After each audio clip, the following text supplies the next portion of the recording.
بسم اللہ الرحمن الرحیم۔ السلام علیکم۔ سبق نمبر 13، جانور اور پودے۔ پیارے بچوں، کیسے ہیں آپ؟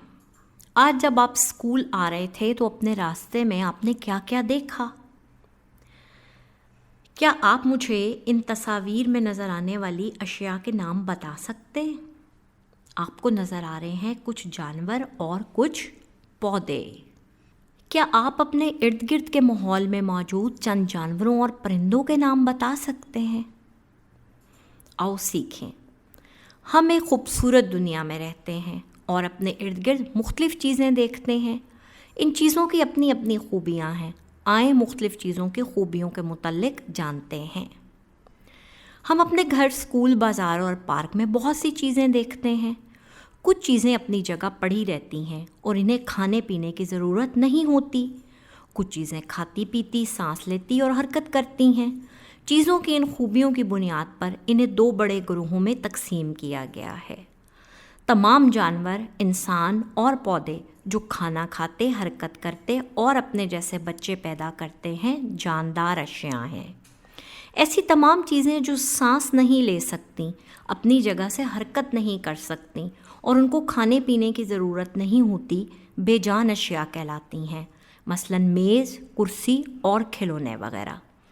آئیے اب ہم ایک کھیل کھیلتے ہیں۔ میں آپ کو اسکرین پر چند تصاویر دکھاؤں گی۔ اگر وہ تصویر کسی جاندار شے کی ہوئی تو آپ نے ایک دفعہ تالی بجانی ہے، اور اگر وہ تصویر کسی بے جان شے کی ہوئی تو آپ نے 2 دفعہ تالی بجانی ہے۔ تو آئیے بڑھتے ہیں کھیل کی جانب۔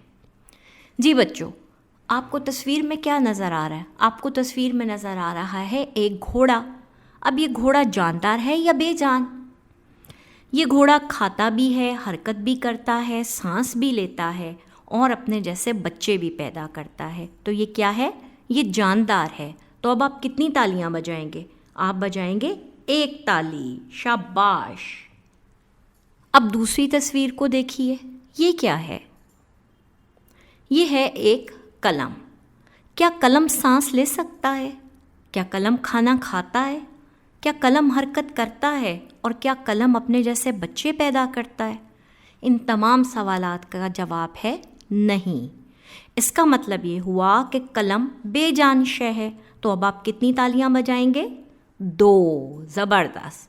جی، اب آپ کو کیا نظر آ رہا ہے؟ مرغی۔ جی بچوں، مرغی کیا کر سکتی ہے؟ کیا یہ سانس لے سکتی ہے؟ جی ہاں۔ کیا یہ حرکت کر سکتی ہے؟ جی ہاں۔ کیا اس کو کھانے پینے کی ضرورت ہوتی ہے؟ جی ہاں۔ اور کیا یہ اپنے جیسے بچے پیدا کرتی ہے؟ جی ہاں۔ تو یہ کیا ہے؟ یہ جاندار ہے، اس لیے آپ بجائیں گے 1 بار تالی۔ پالتو اور جنگلی جانور۔ جی پیارے بچوں، کیا آپ میں سے کسی نے اپنے گھر میں کوئی جانور یا پرندہ پال رکھا ہے؟ اور کیا آپ مجھے بتائیں گے کہ آپ اس کا خیال کیسے رکھتے ہیں؟ پالتو جانور۔ لوگ گھروں میں یہ جانور پالتے ہیں اور ان کا خیال رکھتے ہیں۔ یہ نہ صرف ہمیں خوراک مہیا کرتے ہیں بلکہ کام میں بھی ہماری مدد کرتے ہیں، مثلاً مرغیاں، بکریاں، گھوڑے وغیرہ۔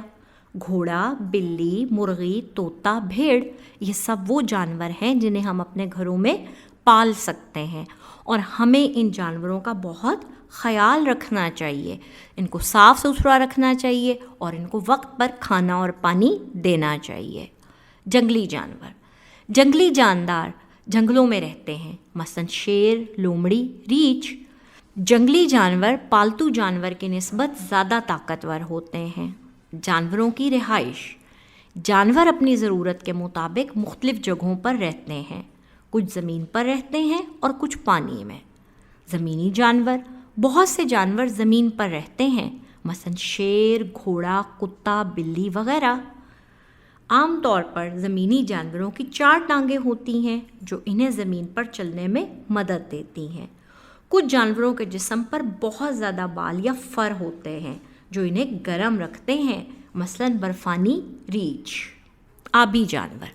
پیارے بچوں، جو جانور پانی میں رہتے ہیں انہیں ہم آبی جانور کہتے ہیں۔ کیا آپ مجھے کچھ آبی جانوروں کے نام بتا سکتے ہیں؟ بہت سے جانور پانی میں رہتے ہیں، مثلاً مچھلی، آکٹوپس، کچھوا وغیرہ۔ آبی جانوروں کے جسم پر پر ہوتے ہیں جو انہیں پانی میں تیرنے اور زندہ رہنے میں مدد کرتے ہیں۔ آکٹوپس، کچھوا، مچھلی، یہ سب کون ہے؟ یہ آبی جانوروں کی مثالیں ہیں۔ پیارے بچوں، مچھلی کے پنکھ اسے تیرنے میں مدد کرتے ہیں۔ پانی کے اندر سانس لینے کے لیے مچھلی گل پھڑے استعمال کرتی ہے۔ کچھ آبی جانور جیسا کہ ویل اور ڈولفن پانی کے اندر سانس نہیں لے سکتے، وہ اپنا سر پانی کی سطح کے اوپر رکھتے ہیں تاکہ سانس لے سکیں۔ اس کا مطلب یہ ہے کہ آبی جانور اور زمینی جانور دونوں مختلف طرح سے زندگی گزارتے ہیں۔ اب ذرا اسکرین کو غور سے دیکھیے، آپ کو کیا نظر آ رہا ہے؟ مجھے تو نظر آ رہا ہے ایک کوا، ایک چڑیا اور ایک تتلی۔ انہیں ہم کیا کہتے ہیں؟ انہیں ہم پرندے کہتے ہیں۔ کچھ جانور ہوا میں اڑتے ہیں، انہیں پرندے کہتے ہیں، مثلاً چڑیا، کوا، تتلی اور چمگادڑ وغیرہ۔ پرندوں کے پر انہیں ہوا میں اڑنے میں مدد کرتے ہیں۔ پرندے اپنے پنجوں کی مدد سے شکار کرتے ہیں۔ پرندوں کی چونچ ہوتی ہے جس سے وہ دانے چگتے ہیں۔ جانداروں کی خوراک۔ پیارے بچوں، کیا آپ کو لگتا ہے کہ تمام جانور ایک جیسی خوراک کھاتے ہیں؟ جی نہیں، مختلف جاندار مختلف خوراک کھاتے ہیں۔ آئیے اب ہم مختلف جانوروں کی خوراک کے بارے میں جانتے ہیں۔ مختلف جاندار مختلف خوراک کھاتے ہیں۔ تتلی پھولوں کا رس چوستی ہے، گھوڑا گھاس کھاتا ہے، شیر گوشت کھاتا ہے، پرندے دانا چگتے ہیں، بھیڑ بکریاں گھاس کھاتی ہیں۔ جانور مختلف طریقوں سے رہتے ہیں۔ قدرتی گھر یا ماحول جہاں جانور رہتے ہوں اسے مسکن کہتے ہیں۔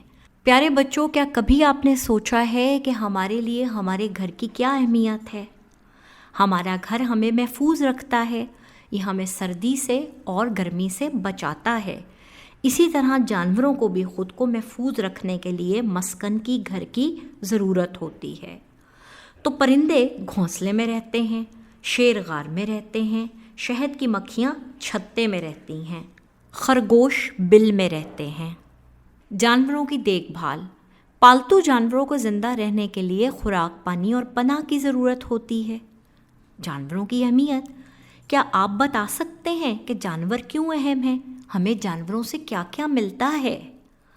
کچھ جانور خوراک کے طور پر استعمال کیے جاتے ہیں، مثلاً مرغی سے ہمیں انڈے اور گوشت حاصل ہوتا ہے، گائے، بھیڑ اور بکریوں سے ہمیں گوشت اور دودھ ملتا ہے۔ جانور آمد و رفت کا ذریعہ ہیں۔ گھوڑے لوگوں کو ایک جگہ سے دوسری جگہ لے جانے میں مدد دیتے ہیں۔ گدھے بھاری بوجھ اٹھانے کے لیے استعمال ہوتے ہیں۔ گائے چھکڑے کھینچنے کے لیے استعمال ہوتی ہے۔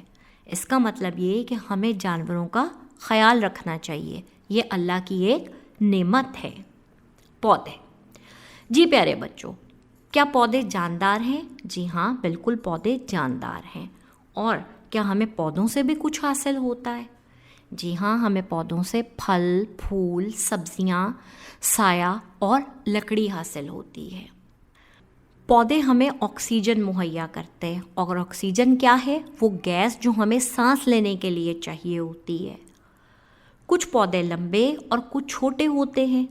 کیا آپ نے مختلف طرح کے پودے دیکھے ہیں؟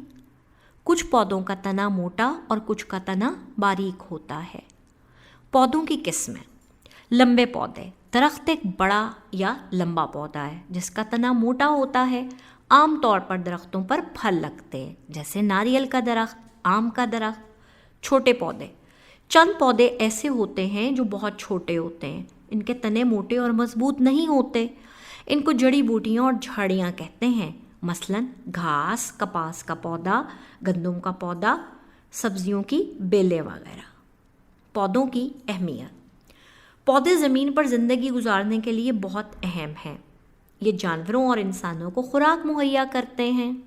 پودوں کے استعمالات۔ خوراک۔ پودے ہمیں سبزیاں اور پھل مہیا کرتے ہیں، جیسے کہ سیب، انار، آم، کنو، مزیدار، اور آلو، بینگن، پالک۔ ہمیں اللہ کا شکر ادا کرنا چاہیے کہ اس نے ہمیں پودوں سے نوازا ہے، اور ہمیں پودوں کا خیال بھی رکھنا چاہیے۔ ادویات۔ جب ہم بیمار ہوتے ہیں تو ہمیں دوائیوں کی ضرورت ہوتی ہے، تو یہ دوائیاں کہاں سے آتی ہیں؟ پودوں سے۔ ہم پودوں سے بہت سی دوائیاں بناتے ہیں۔ کاغذ۔ یہ آپ کی کتاب کاغذ سے بنی ہے، اور یہ کتاب کس چیز سے بنی ہے؟ درختوں کی چھال سے، ہم مختلف پودوں کی چھال سے کاغذ بناتے ہیں۔ ربڑ، کچھ پودے گوند مہیا کرتے ہیں جس کو ربڑ بنانے کے لیے استعمال کیا جاتا ہے، جیسے کہ جو اریزر آپ استعمال کرتے ہیں جب آپ لکھتے ہوئے کوئی غلطی کرتے ہیں تو وہ کیا ہے، وہ بھی پودوں سے بنا ہے۔ اسی طرح یہ جو آپ کا ٹائر ہے یہ کس چیز سے بنا ہے، یہ بھی پودوں سے بنا ہے۔ لکڑی، ہم درختوں سے فرنیچر بنانے والی اور آگ جلانے والی لکڑی استعمال کرتے ہیں۔ کپاس، ہم کپاس کے پودے سے روئی استعمال کرتے ہیں اور پھر اس روئی سے کیا ہوتا ہے، ہمارے کپڑے بنتے ہیں۔ اس سبق سے میں نے سیکھا کہ زمین پر رہنے والے جانور زمینی جانور کہلاتے ہیں، پانی میں رہنے والے جانور آبی جانور کہلاتے ہیں، ہوا میں اڑنے والے جانور پرندے کہلاتے ہیں۔ پرندوں کے پر انہیں اڑنے میں مدد دیتے ہیں۔ قدرتی گھر یا ماحول جہاں جانور رہتے ہیں اسے مسکن کہتے ہیں۔ ہمیں اپنے پالتو جانوروں کو کھانا، پانی اور پناہ دے کر ان کا خیال رکھنا چاہیے۔ درخت ایک بڑا پودا ہے جس کا تنا موٹا ہوتا ہے۔